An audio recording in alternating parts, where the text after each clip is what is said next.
우리 찬송가 330장 우리 찬양하심으로 새벽 기도를 시작하겠습니다. 찬송가 330장입니다. 어두운 밤 시대리니 내 직분 지켜서 찬 있음에 칠 때에 일찍 일어나 해 돋는 아침부터 힘써서 일하라. 일할 수 없는 밤이 속히 오리라. 어두운 밤 시대리니 내 직분 지켜서 일할 때 일하면서 놀지 말아라. 낮에는 수고하나 쉴 때도 오겠네. 일할 수 없는 밤이 속히 오리라. 어두운 밤 시대리니 내 직분 지켜서 지는 해 빗긴 볕에 힘써 일하고 그 빛이 닿아여서 어둡게 되어도 할 수만 있는 대로 힘써 일하라. 광고 말씀드리겠습니다. 사교구 고 윤석희 성도, 정도희 안소희 집사, 모친 최문자 권사 시모께서 14일 월요일 별사여 삼심 전문 장례식장에서 장례 중에 있습니다. 발인시 오늘 오전 6시고 교회에서 5시 40분에 출발합니다. 오늘 우리 주신 하나님 말씀은 로마서 13장 말씀입니다. 로마서 13장 말씀을 다 같이 교독하겠습니다. 각 사람 위에 있는 권세들에게 복종하라. 권세는 하나님부터 나지 않음이 없나니 모든 권세는 다 하나님께서 정하신 바라.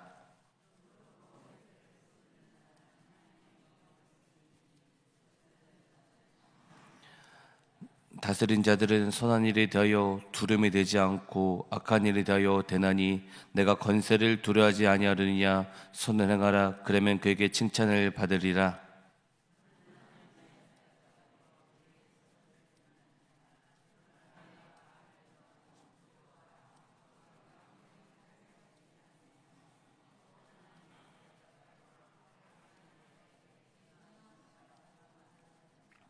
그러므로 복종하지 아니할 수 없으니 진노 때문에 할 것이 아니라 양심을 따라 할 것이라.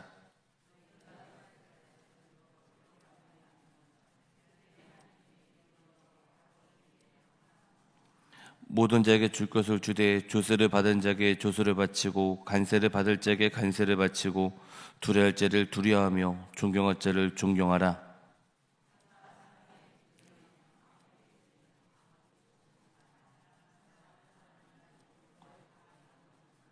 간음하지 말라, 살인하지 말라, 도둑질하지 말라, 탐내지 말란 것과 그에 다른 계명이 있을지라도 내 이웃을 내 자신같이 사랑하라 하신 그 말씀 가운데 다 들었느니라.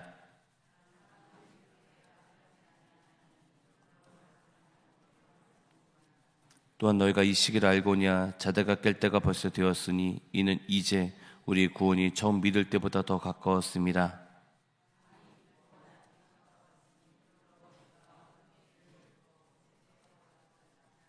낮에같이 단정해하고 방탕하거나 술 취하지 말며 음란하거나 호색하지 말며 다투거나 시기하지 말고 오직 주 예수 그리스도 옷을 육신을 도모하지 말자. 아멘. 우리 금주의 말씀 고린도전서 15장 1절에서 2절 말씀입니다. 형제들아, 내가 너에게 전한 복음을 너에게 알게 하노니 너희가 받은 것이요 또 그 가운데 선 것이라. 너희가 만일 내가 전한 그 말을 굳게 지키고 헛되이 믿지 아니하였으면 그로 말미암아 구원을 받았으리라. 아멘. 고린도전서 15장 1절에서 2절 말씀. 오늘 본문은 13장 1절에서 7절까지는 이 세상의 정보에 대해서 복종하라라고 말씀하고 있습니다. 그래서 1절에 보시면 각 사람 위에 있는 권세들에게 복종하라. 권세는 하나님으로부터 나지 않음이 없나니 모든 권세는 다 하나님께서 정하신 바라라고 말씀하고 있습니다. 여기서 각 사람은 모든 사람을 말합니다. 세상의 모든 사람들은 위에 있는 권세들에게 복종하라라고 말씀하고 있습니다. 그래서 2절에 보시면 그러므로 권세를 거스리는 자는 하나님의 명을 거스림이니 거스르는 자들은 심판을 자치리라 있는데, 여기서 권세란 이 세상의 최고의 권세라는 말이 아닙니다. 이 땅에 있는 각 사람들에게 있는 권세를 말합니다. 그러나 이 세상의 최고의 권세는 오직 하나님밖에 없습니다. 그런데 이 세상의 최고의 권세를 가지신 하나님께서 각 사람들 위에 권세들을 허락하셨습니다. 그리고 권세는 하나님부터 나왔습니다. 그래서 모든 권세는 하나님께서 정하신 바라 말씀하고 있습니다. 그래서 이 권세를 거스리는 자는 하나님의 영을 거스림이고 심판을 자치하게 된다라고 성경에 기록되어 있습니다. 또한 구체적으로 이 성경을 보면요, 이 권세는 이 세상에서 각 사람들을 다스리는 권세를 가진 사람이나 어떤 정부를 일컫는 말입니다. 여기서 말하는 권세란 어떤 중앙 정부만 아니라 지방 정부도 가리키는 말입니다. 근데 여기서 우리가 의문이 듭니다. 만일 이 세상의 정부가 하나님의 말씀을 위배된 정책을 펼친다면 어떻게 해야 됩니까? 우리 한국당도 많은 세계가 지금 차별금지법, 혐오에 대한 이야기를 많이 하면서 차별금지법을 법으로 만들려고 하면 우리는 거기서 복종을 해야 됩니까? 말해야 됩니까? 이런 것이 우리가 의문이 들 때가 있습니다. 우리가 기억할 것이 있습니다. 세상의 권력자들에게 권력을 주신 분도 바로 하나님이시라는 것입니다. 그러면 우리는 하나님의 말씀을 따라야 하는 것입니다. 가장 높으신 분이 바로 하나님이시기 때문입니다. 우리나라가 일본의 식민지에 있었을 때 신사참배를 강요했을 때 주기철 목사님은 절대로 신사참배를 하지 않는다고 했습니다. 그래서 많은 목회자들이 주기철 목사님에게 와서 그렇게 이야기를 합니다. 이 구절을 봐라. 권세들에게 복종하라 하지 않았냐? 근데 왜 너는 복종하지 않느냐라고 물어봅니다. 그때 주기철 목사님께서 나는 하나님 법을 따르겠습니다. 그리고 세상의 법을 어겼으니 죽여달라라고 이야기를 합니다. 여러분, 이것이 바로 그리스도인입니다. 정부에 계신 분이 바로 하나님이십니다. 그래서 우리는 왕의 명령을 따르는 자들입니다. 그래서 우리의 왕은 바로 예수 그리스도십니다. 그렇기 때문에 세상의 권세에 복종해야 됩니다. 그러나 하나님 법과 어긋난 법이라면 우리는 하나님의 따라야 되는 것입니다. 또 로마서 13장을 보시면 11절에 보시면 시기가 나옵니다. 이 시기를 알거냐 했을 때 여기서 이 시기는 시간입니다. 여기서 역사적으로 흐르는 어떤 연대적인 시간이 아니라 여기서 시기는 예수님의 재림에 대해서 이야기하고 있습니다. 바울은 이 시기를 알거니와 말하면서 마지막 때에 대한 말씀을 하고 있습니다. 그래서 우리도 그렇기 때문에 이 말씀 보면서 언제 다시 주님 오실지 모르지만 시기, 때를 아는 것이 매우 중요합니다. 이 시기를 알아야 되는 이유는 마태복음 16장에 보시면 이 바리새인과 세두기인들이 예수님께 와서 표적을 보여달라고 합니다. 그래서 예수님께서는 너희가 저녁에 하늘이 붉으면 날이 좋겠다고 하고 아침에 하늘이 붉고 흐리면 오늘이 날이 굳겠다 하는데 너희는 날씨는 분별할 줄 알면서 시대의 표적은 분별할 수 없느냐 이렇게 말씀하십니다. 날씨는 분별할 줄 알면서 왜 시대의 표적은 분별하지 못하냐 이렇게 말씀하셨는데, 이게 무슨 뜻입니까? 지금 예수님이 안타까워하시는 것입니다.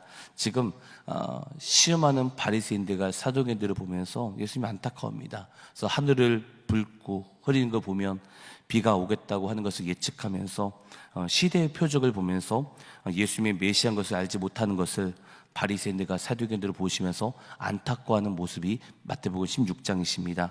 그런데 마태복음 24장에 보시면 제자들이 와서 예수님께 물어봅니다. 예수님, 어느 때 이런 일이 있겠사오며 또 주의 임하심과 세상의 끝날에는 무슨 징조가 있습니까? 라고 물어보는데, 여기서 제자들이 마지막 때 무슨 징조가 있습니까? 물어봤을 때 16장 예수님께서 말씀하셨던 표적과 24장의 징조가 같은 단어입니다. 그래서 이 한국어는 다른 단어로 쓰였지만 영어로 보면 둘 다 사인이라고 같은 단어를 쓰여주고 있습니다. 그러니까 징조와 표적이 같은 단어입니다. 그러니까 세상에서 일어나는 일을 보고, 이 세상에서 징조를 보고, 이 세상에서 나타나는 시대의 표적을 보고 주님께서는 이 세상이 어떻게 흘러가고 있는지 아시기 원합니다. 그래서 날씨는 분별할 줄 알면서 시대의 표적을 분별하지 못했던 종교인들을 안타까워하시는 것처럼 예수님께서는 지금 세상의 표적을 보고 세상의 징조를 보고 세상이 어떻게 돌아가는 것을 모르는 자들을 향해서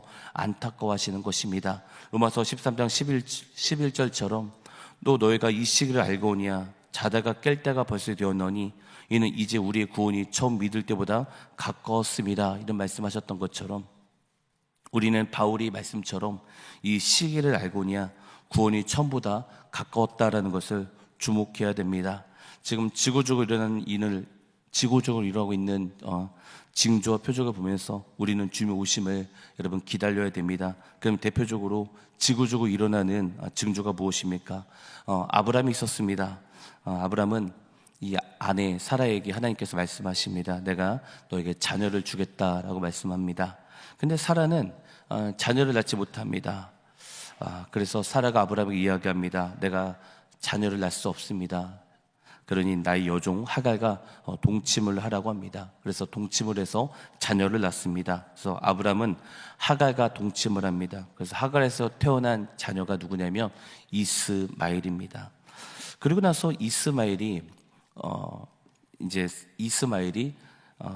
태어나고 있었는데 갑자기 사라가 아기를 낳습니다. 그래서 이삭을 낳습니다.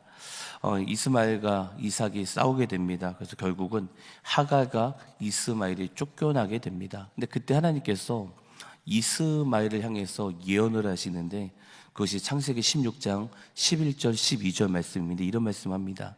그가 사람 중에 들나귀같이 되리니 그의 손이 모든 사람을 치겠고 모든 사람이 손이 그를 칠지며 그가 모든 형제와 당에서 살리라 하니라 이런 예언을 했는데 그가 사람 중에 들나귀처럼 된다. 그래서 들나귀를 얘기하면서 그의 손이 모든 사람을 칠 것이며 또 모든 사람의 손이 그를 칠 것이다 이런 예언을 합니다. 그런데 이 모든 형제와 당에서 살 것이라는 예언을 하는데 지금 그 예언이 지금 성취되고 있지 않습니까?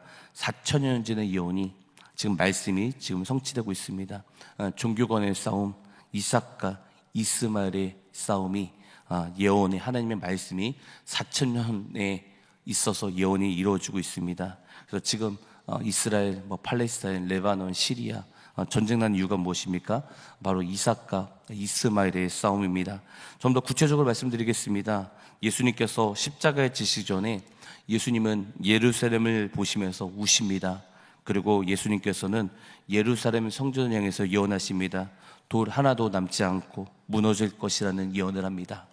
그런데 AD 70년에 예루살렘의 성전이 예수님 말씀하신 대로 돌 하나도 무너지지 않고 다 무너져 버립니다. 그리고 이스라엘 백성들이 뿔뿔이 세계적으로 흩어지게 되었습니다. 근데 하나님께서 이 4천년 전에 아브라함에게 말씀하셨던 예언이 있습니다. 그 예언이 뭐냐면 창세기 17장에 보면 내가 너와 내 후손에게 내가 거려는 이 땅, 곧 가나안 온 땅을 주어 영원한 기업이 되게 하고 오라는 말씀이 있는데 영원한 땅이 된다. 이 이스라엘, 이 팔레스타인 땅이 너희 자녀들에게 영원한 땅이 된다라는 예언을 하셨습니다. 그런데 AD 70년에 이스라엘이 무너졌는데 2000년 만에 세계적으로 뿔뿔이 흩어졌던 이스라엘 사람들이 언어를 보존하고 와서 1948년에 팔레스타인 땅 가운데 이스라엘 사람들이 2000년 만에 팔레스타인 땅 가운데 와서 국가를 세웠습니다.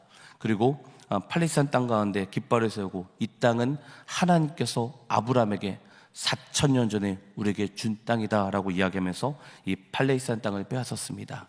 이때부터 이스라엘과 팔레스타인 땅에 전쟁이 일어나게 되었고 이스라엘과 중동 싸움이 일어나고 있는 것입니다.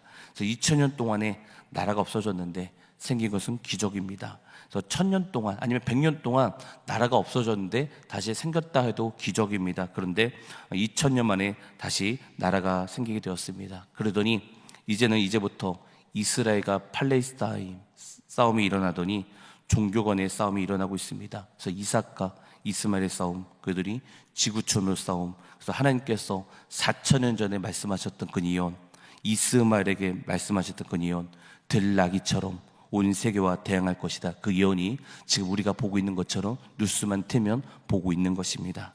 이것을 보면 성경이 예언의 말씀은 성취가 되고 하나님의 말씀은 성취가 되고 있다는 것을 우리는 볼 수 있습니다. 또한 두 번째입니다. 우리의 시대의 표적이 무엇이 있습니까?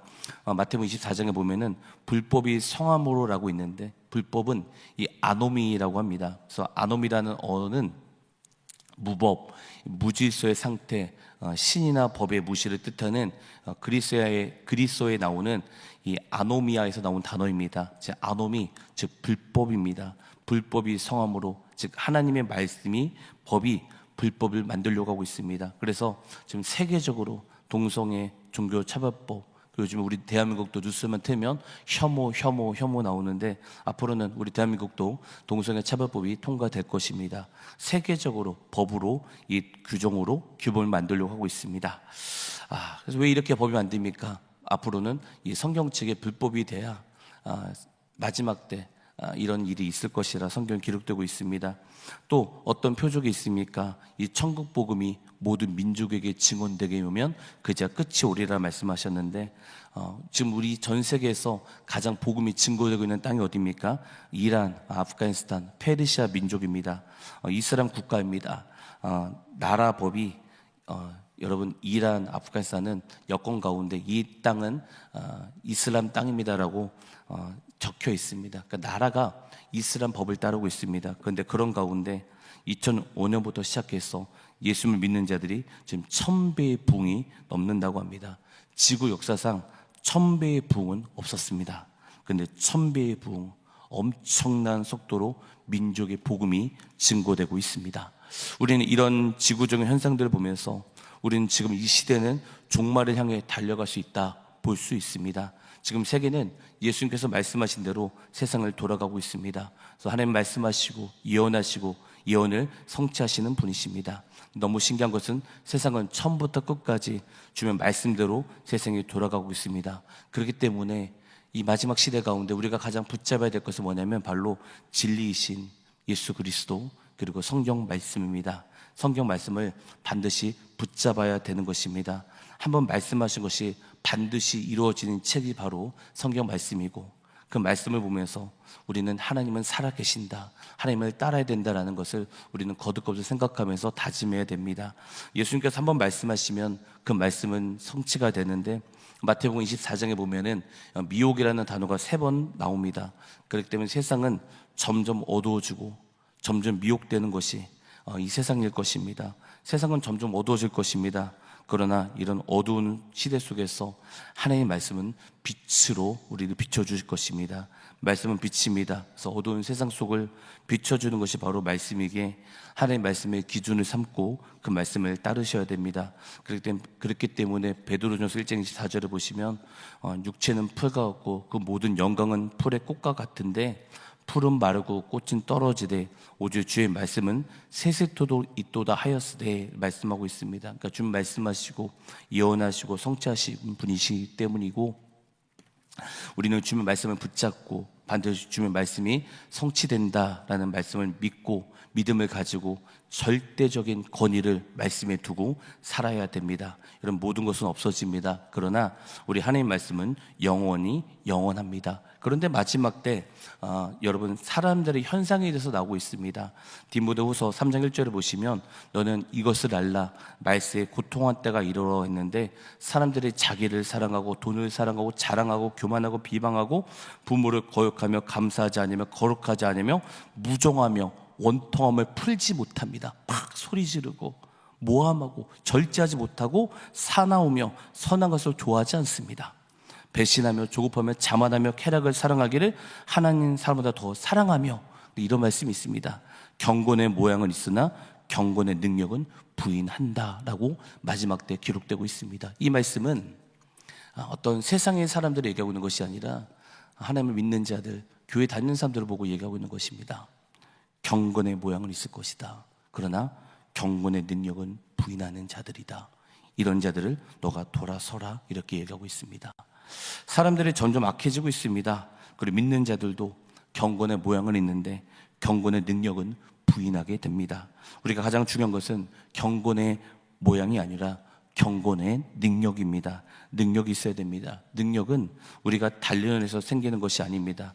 능력은 하나님께로부터 오는 것입니다. 또한 능력은 이 하나님으로부터 오는 것인데 우리가 어떻게 하나님 만날 수 있습니까? 기도하면서 하나님 말씀을 보면서 그 말씀을 읽을 때 그 능력이 나에게 오는 것입니다. 그래서 남유다 땅 가운데 제약이 가득하고 우상 숭배가 가득했을 때 요시아는 종교 개혁을 일으켰습니다.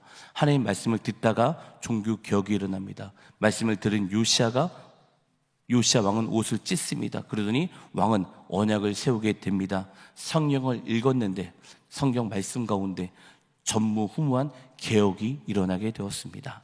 세상이 어두울 때 성경을 읽으니 종교 개혁이 일어납니다. 그래서 말씀을 읽을 때 옷을 찢는 회개가 터져 나왔습니다. 말씀을 읽을 때 우상을 제거할 수 있었습니다. 말씀을 읽을 때 종교 개혁이 일어납니다. 너무도 놀랍지 않습니까? 말씀을 읽었는데 개혁이 일어납니다. 말씀을 읽으니까 나라가 개혁을 하게 됩니다. 종교 개혁이 어떻게 일어났습니까? 성경은 모든 사람들이 읽을 수 있도록 성경을 번역한 것이 바로 종교 개혁입니다. 하나님 말씀을 읽을 때 개혁이 일어나게 됩니다. 도대체 말씀이 무엇인데 이렇게 나라가 변하고 말씀이 무엇인데 온 사람들이 개혁하게 됩니까? 하나님 말씀은 신비입니다. 그래서 말씀을 읽을 때 능력이 임하게 됩니다. 말씀으로 세상이 창조되었습니다. 말씀은 힘이 있습니다. 그렇기 때문에 성경을 읽으면 우리의 사상이 변화가 됩니다. 우리의 마음이 변화가 됩니다. 성경을 읽으면 이 땅에서 죽음이 끝이 아님을 가르쳐 줍니다. 그래서 천국을 사모하게 됩니다. 그래서 주님 오심을 기다리게 됩니다. 성경은 모든 것을 변화시킬 수 있는 책입니다. 성경은 생명을 살리고 모든 것을 변화시킬 수 있는 능력 있는 책이 바로 성경책입니다. 이 책 한 권이 인생을 바꿀 수 있는 것입니다. 그래서 나라와 민족을 살릴 수 있는 책이 바로 성경 읽음입니다. 그래서 말씀을 읽을 때 능력이 오는 것입니다. 우리는 세상에 나타나는 징조와 표적을 보면서 지금은 언제 다시 주님이 오실지 모르지만 지금 마지막 엔타임 종말론적으로 우리는 살아가고 있습니다. 그러나 중요한 것은 저는 시한부 종말론을 주장하는 자가 아닙니다. 몇 년 안에 주님이 오신다, 이것은 100% 잘못된 것입니다. 그런 시한부 종말론을 강조한 자들은 우리 가운데 잘못된 종말론을 주면서 우리 가운데 두려움을 줍니다. 언제 주님 오실지 아무도 모릅니다.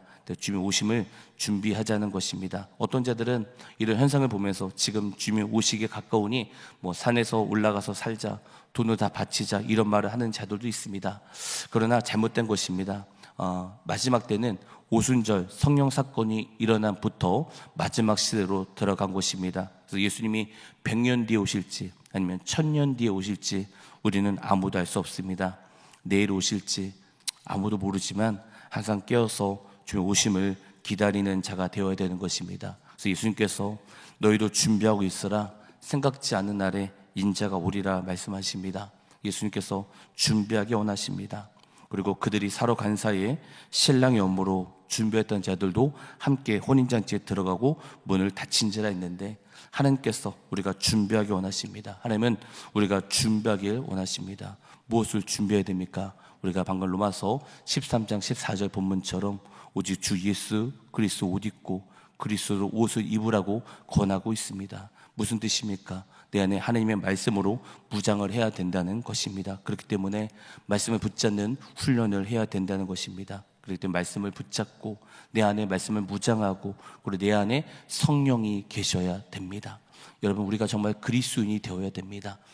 교회에 가장 억울한 자가 어떤 자입니까? 여러분, 교회를 나왔는데 나중에 하나님께 가니까 하나님이 그를 모른다 그러면 여러분 얼마나 마음이 아프겠습니까? 이거는 제가 정확히 제 판단이겠지만 저는 많은 사람을 만납니다. 교회 다니는 사람 많이 만나고 권사, 집사를 많이 만납니다. 근데 물론 저에게도 많은 이야기를 하지만 저도 많은 생각을 합니다. 저분 안에 정말 예수님이 계실까? 정말 교회에서 30년, 40년 봉사하신 분도 많이 만납니다. 근데 저는 생각합니다. 사실 저분 안에 진짜 예수님이 계실까? 정말 계실까? 이런 고민을 많이 합니다.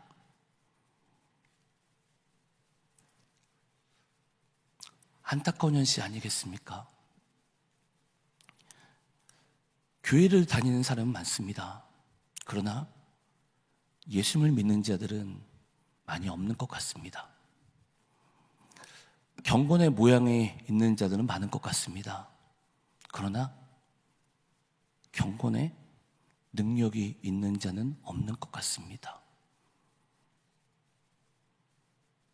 성령의 음성을 듣는다는 사람은 많습니다. 그러나 진짜 성령의 음성을 듣는 사람은 없는 것 같습니다. 여러분, 우리가 정말 예수님을 내 안에 우리 주인으로 모셔야 됩니다. 이 땅 짧습니다. 내일 앞으로 어떻게 될지 아무도 모르는 것이 인생입니다. 그러나 우리가 하나님 앞에 서는 그 날이 있다라는 것을 여러분 꼭 기억하십시오. 우리의 모든 것을 하나님 앞에 고하는 아래는 그런 날이 있습니다. 많은 사람들이 거짓말을 합니다. 자기 이익을 위해서 거짓말을 합니다. 왜 거짓말을 합니까? 그 안에 예수가 없으니까 거짓말하는 겁니다. 저는 여러분에게 정말 말씀드리고 싶습니다. 경건의 모양만 잊지 말고 경건의 능력을 있는 자가 되십시오. 그리고 정말 저와 여러분 모두가 우리 예수 믿어야 됩니다.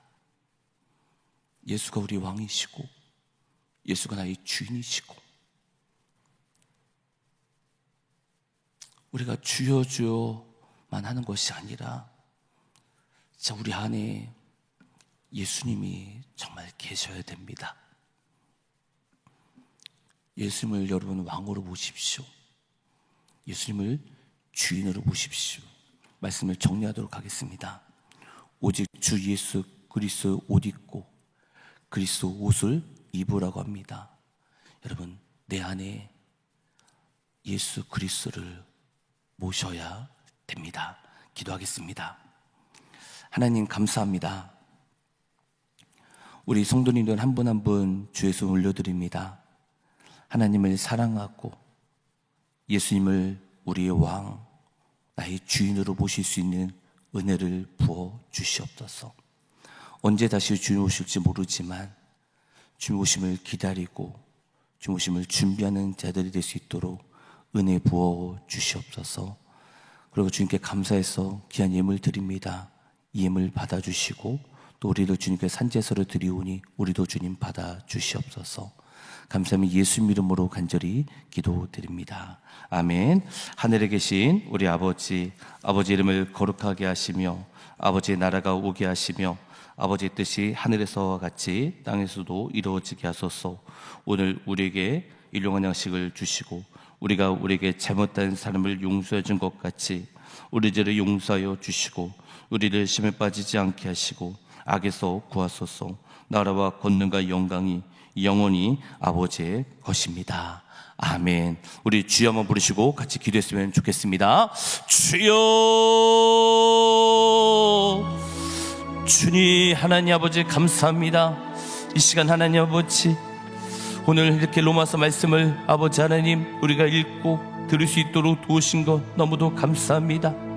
하나님, 우리가 하나님 앞에 굴복하기 원합니다. 하나님께 복종하기 원합니다. 마음과 뜻과 힘을 다하여 하나님을 사랑하고 하나님을 바라보고 하나님을 섬길 수 있는 은혜를 부어주시고 정말 하나님이 예수님이 나의 왕, 나의